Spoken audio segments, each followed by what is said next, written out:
Are you intrigued by the things that go bump in the night? Have you ever gotten the heebie-jeebies when you pass by an old house? Ever desired to dance in a cemetery? Or even obsess over the dark and obscure? Well, me too. Hi, I'm Nicole, and strange topics are my specialty. From the creators of the White Wednesday Radio Network and Lead Up Studios, this is The Dark with Nicole.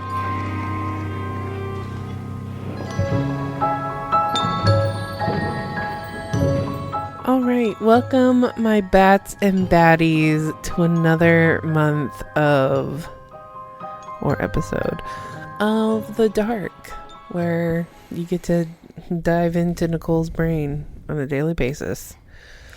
Deep dive. The deep dive, baby. This week, we're talking about serial killers. Go figure, okay?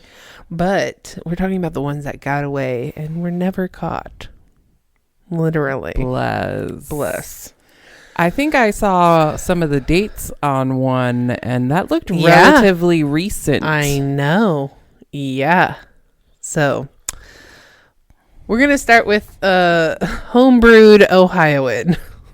The Cleveland torso murderer. Also known as... also known as the Mad Butcher of Kingsbury Run. How have I never heard of this? I know. This was during the Great Depression.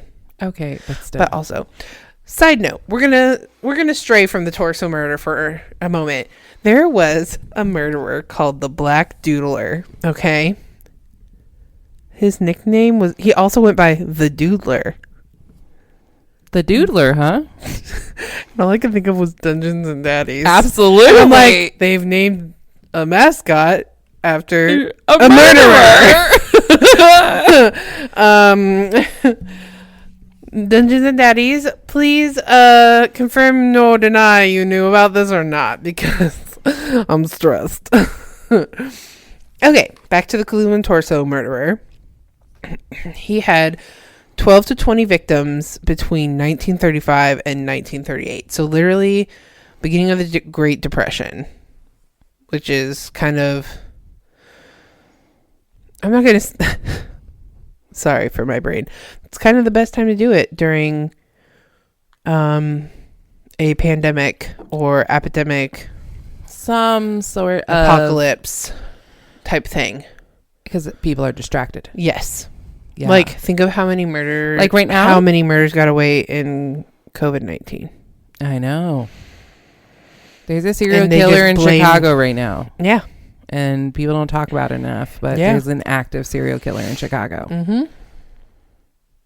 Stressed. Chicago friends, be safe. Beware. Faye. I think they're mostly killing men, so Faye should be safe. Okay, she's fine. Perfect. They are fine. They're fine. They are fine. These were his main forms of killings: dismemberment, decapitation, castration, and use of chemicals. Use of chemicals. Yeah. So there are at least 12 victims that officially attributed to the work of this serial killer, and each had been dismembered. Those that worked on the Cleveland torso murderer case believe that that there are other murders. He may be responsible for some between the 1920s and 1950s. They just don't know. Because he got away with it. Exactly. Or she. Everyone knows of the notorious killer who got away. The Zodiac killer. Yeah. And it Jack the Ripper. Before he got caught, BTK? BTK, bang, torture, kill, yeah. Yeah. Also and Chicago, then he got right? caught. Was that Chicago or California? California. Yeah. And then he got caught because the DNA testing. Yeah. San Francisco. Yep. Yeah. Sorry, back to this. We get so distracted. So the serial killer tended to target drifters, and as such, some of the victims have never been identified. There was no preference for gender, and he murdered both men as he murdered both men and women. At that time in Cleveland, it was the Depression era, and his victims all appeared to come from the lower class of society, which... But Whoops. Coming to a city near you...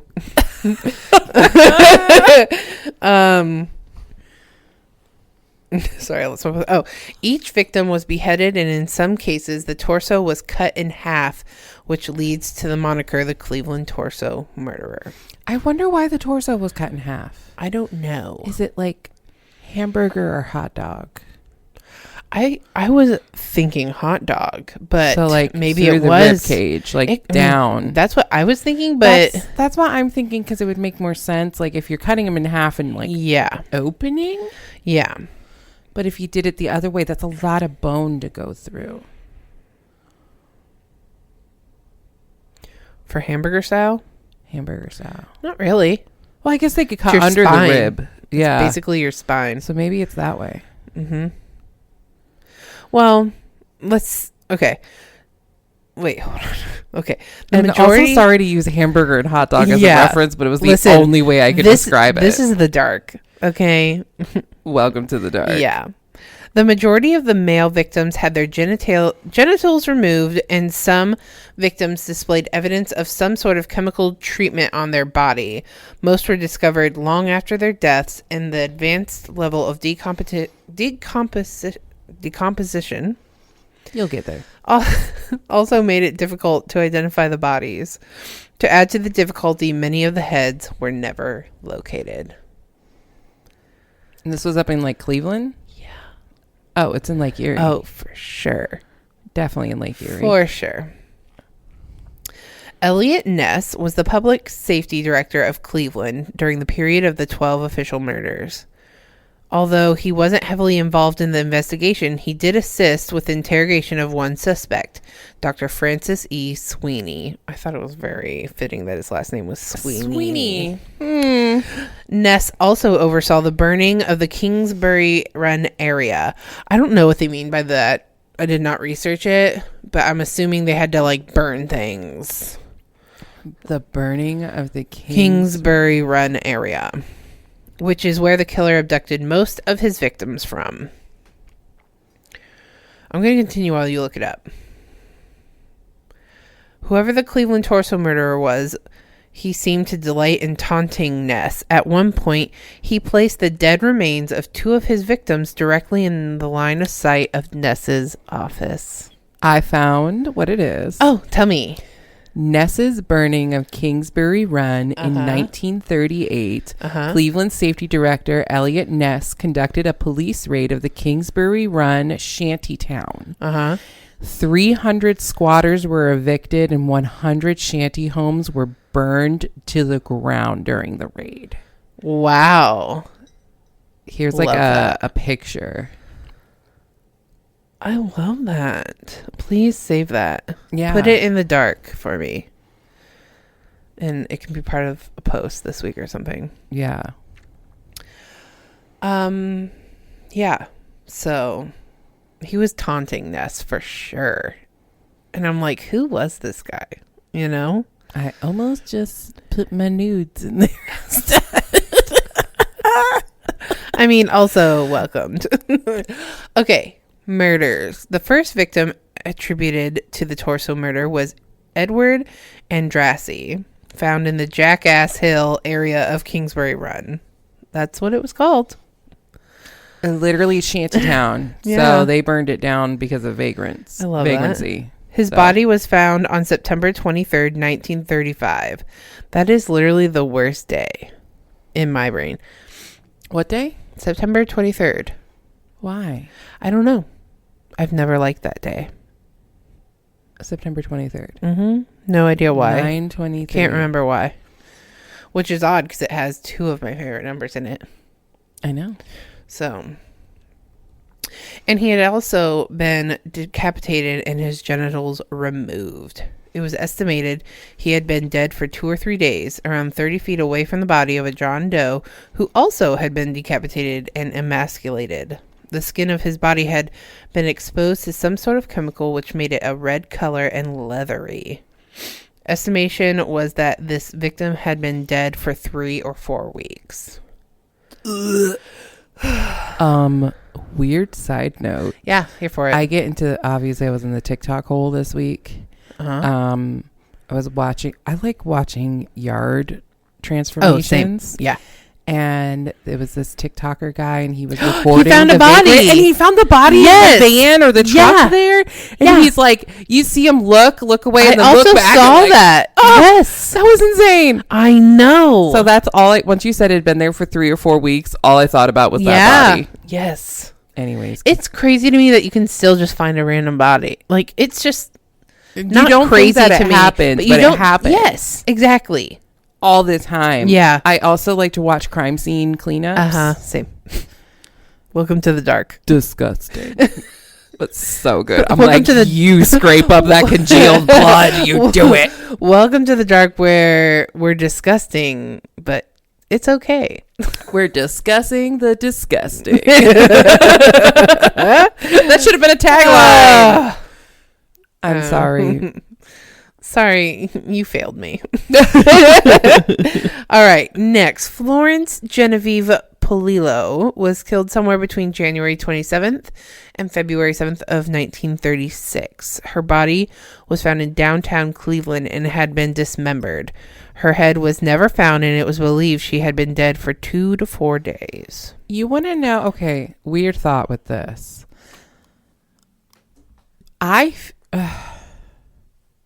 So the men get castrated. Yes. Do you think this is a female serial killer or someone that faced trauma at the hands of men? Because the women, I would be interested to know, not that I wish it on anyone, if they were raped or not. It says nothing about them being or mutilated in any way. Yeah, it doesn't say anything about them. Because in that case, why are the men being mutilated beyond what the women it's kind of like being castrated? You've seen Red Dragon. Yeah. The Hannibal Lecter Red Dragon. Yes. Where he was kind of traumatized by his grandmother or mother. It's like, I'm going to cut it off. Yeah. You disgusting little boy kind of thing. Yeah. And maybe it's something like that. Yeah. It's like, well, you know, like what trauma is making you obviously kill all these people, but not just kill literally them, would but love to be in the mutilating them. Serial killer's mind is terrifying, but these are the questions I want to know. You know, like I want to be in that mind, but also it's going to make me vomit probably. You're going to want to be more medicated for that. Oh yeah, fully. The second John Doe was killed around June 5th, 1936. It was believed that he had still been alive when his head was cut off his body. His head was found, and he had been dead for around 2 days when he was discovered. The next murder occurred around May of 1936. They have their dates mixed up, I think. The body of a third John Doe was found on July 22nd in the Big Creek area of Brooklyn. He, too, had been decapitated while still alive.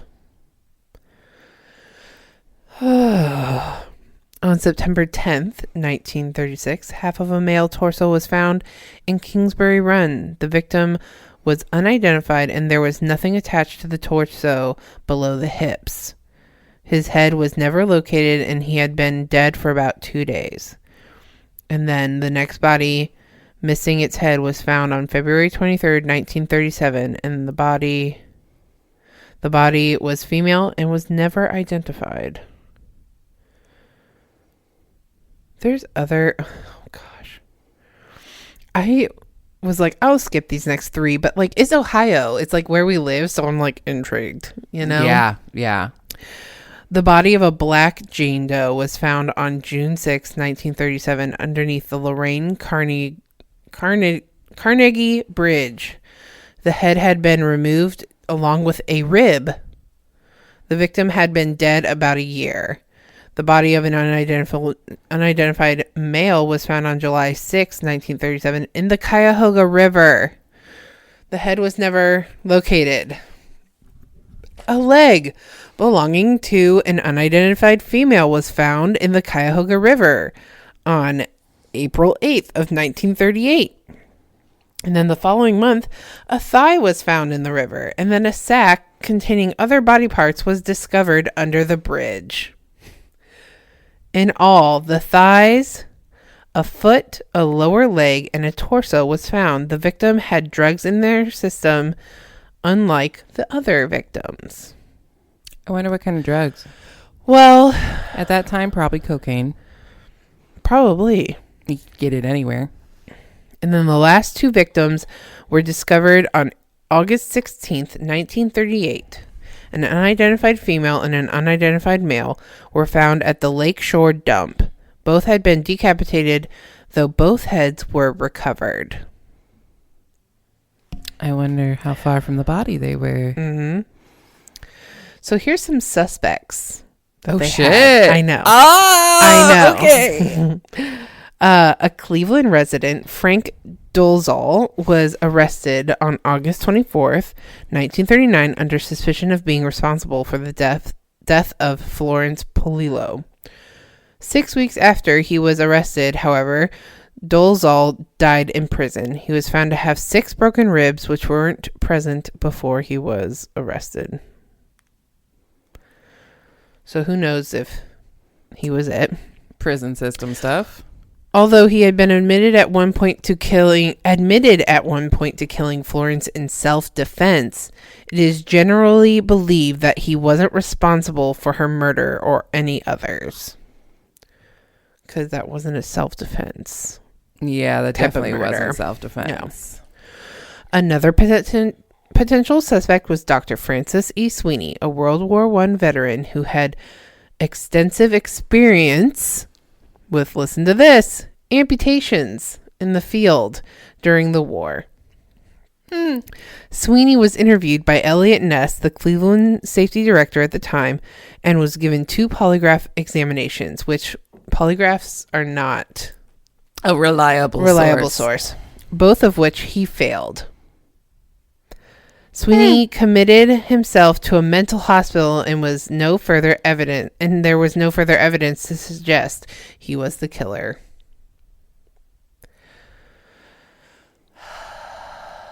If it walks like a duck and quacks like a duck, It's a fucking duck. it's a fucking duck.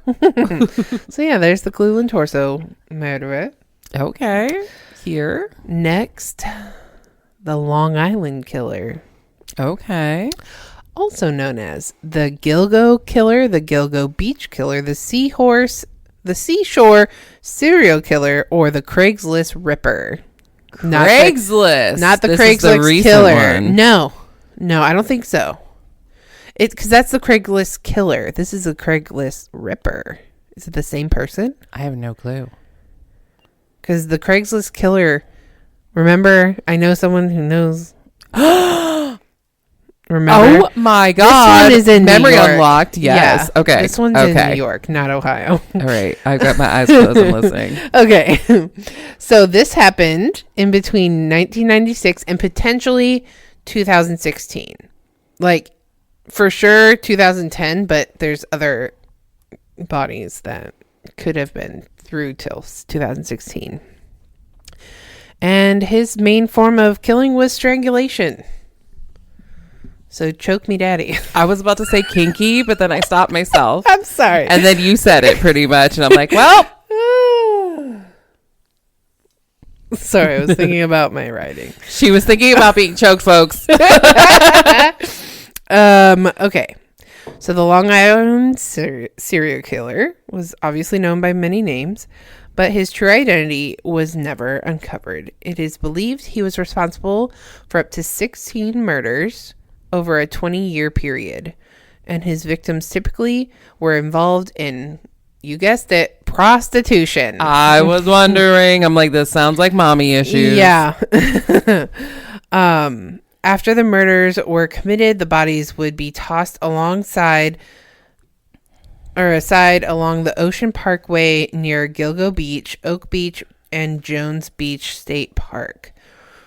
There is little more terrifying than knowing a rampant serial killer had been committing numerous murders without being caught. There isn't even a good suspect at the top of the list. It's believed the Long Island serial killer could have been operating as recently as 2016, leaving the authorities scrambling and calling on all possible resources to try and identify and capture the murderer before he kills again. The murders. It's believed that the killer may be responsible for 10 to 16 people over 2 decades, most of who were involved in the prostitution trade. Their bodies were usually... Why are we repeating ourselves? Are you saying you didn't reread your note, or you didn't read your notes carefully? Listen, it was 10 o'clock last night. Okay. In total, there have been 10 sets of remains, some of which were only partially in place found, and many of the victims remain unidentified. But one is Maureen Brainerd Barnes, who went missing on July 9, 2007 from Long Island. She was an escort. She was found by her client, she found her clients by advertising her services online, which was a common practice by many escorts. Her body was found December 2010. So 3 years later. Yeah. Or like 2.5, but. Same difference. Yeah. That's 3.5. July 2007 to December 2010. Oh, 2.5. You're right. What do I know? Math's supposed to be your thing. It's supposed to be. On July 10th of 2009, Melissa Bartholomew disappeared from the Bronx. She also advertised online as an escort, and on the night she disappeared, she had been with a client who paid $900 for her services directly into her bank account. She tried to call her ex-boyfriend but couldn't get through. It doesn't say like she was found or anything. Just a prostitute that went missing, and they're attributing it to him, I think. Another escort who advertised on Craigslist was Megan Waterman of Maine. She disappeared on June 6, 2010, and at the time she had told her boyfriend she was going out, but she never returned. Her remains were also discovered December 2010. I wonder if they were discovered together. Yeah. Sorry. That's not anything I know. to be excited about, but yeah, but also this is the dark. the plot thickens. Listen, on this podcast, you're allowed to be excited about those things. Like, I don't wish it on anyone, but yeah, since it happened, I want all the deets. Yes. Prostitute and heroin addict Amber Lynn Costello was killed September 2nd, 2010 in North Babylon, New York. A stranger had apparently offered her $1,500 for sexual services, and she had gone to meet the man when she disappeared. Wow. Sorry, I needed a drink. And then 20-year-old Jessica Taylor went missing in July 2004. Her torso was found on July 26th east of the Gilgo Beach, and the hands and her head were missing. The hands. She was identified using DNA, and then further remains of Taylor were found in May of 2011. Almost 7 years later. Yeah. Taylor had been working as a prostitute at the time of her murder. 7 years to find the rest of their remains. Can you imagine being the family? No. Thinking like, oh, this is done and over with. You know, we found her remains. And on then, TikTok, I get videos of the guys that do dives to find like suicide victims, like in cars and stuff. Yeah. Or even accidental deaths in cars. And it's crazy.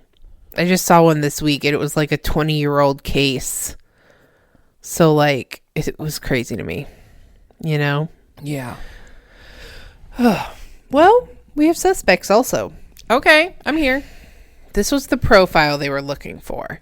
White male, age 20s to 40s, access to burlap sacks, may have law enforcement knowledge may have ties to law enforcement. Just wait. Just you wait. There's only 2 suspects, okay? Okay. Joel Rifkin, an active serial killer in the area at the time. May have been speculated that Joel Rifkin may have been the Long Island killer. However, although he has confessed to his other crimes, he denies being responsible for any of the Long Island murders. I feel inclined to listen to him because otherwise, I know. Like, what's the point in if he's already denying nailed it? for these other ones, I'd be like, yeah, trophies. Let me get the high score. Yeah. All right, are you ready for this one? Yes. Former police chief James Burke. He did it. He did it. I know he did. Just wait.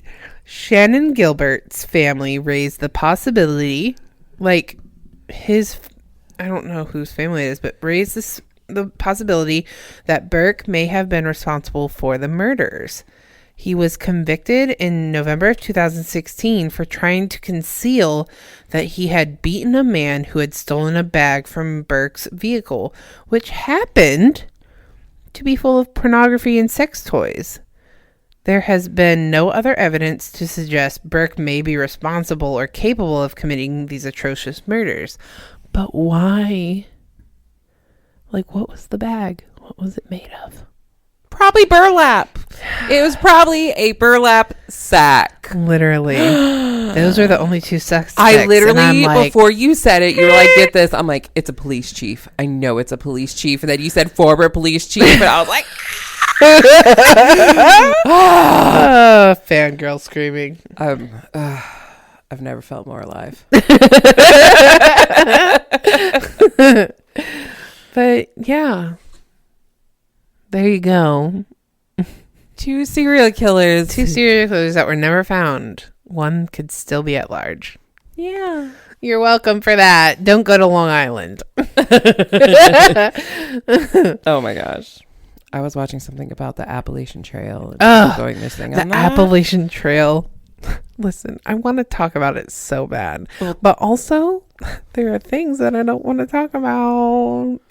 Because acknowledging the thing invites it into your space. Okay, yeah, but what we can talk about is like the cult of people that are out there. I was watching a video about it. Yeah. And that they have like a hostel, like a youth hostel or something. Oh. And yeah, I'm going to find the videos because I was watching here this for that last night, and it's like it was talking about how this cult of people just preys on these these hikers who are essentially homeless and away from their families, and they're young and they're susceptible to brainwashing, and then like all these people go missing after staying at this hostel or talking to these cultists. And it sounds like a D&D plot.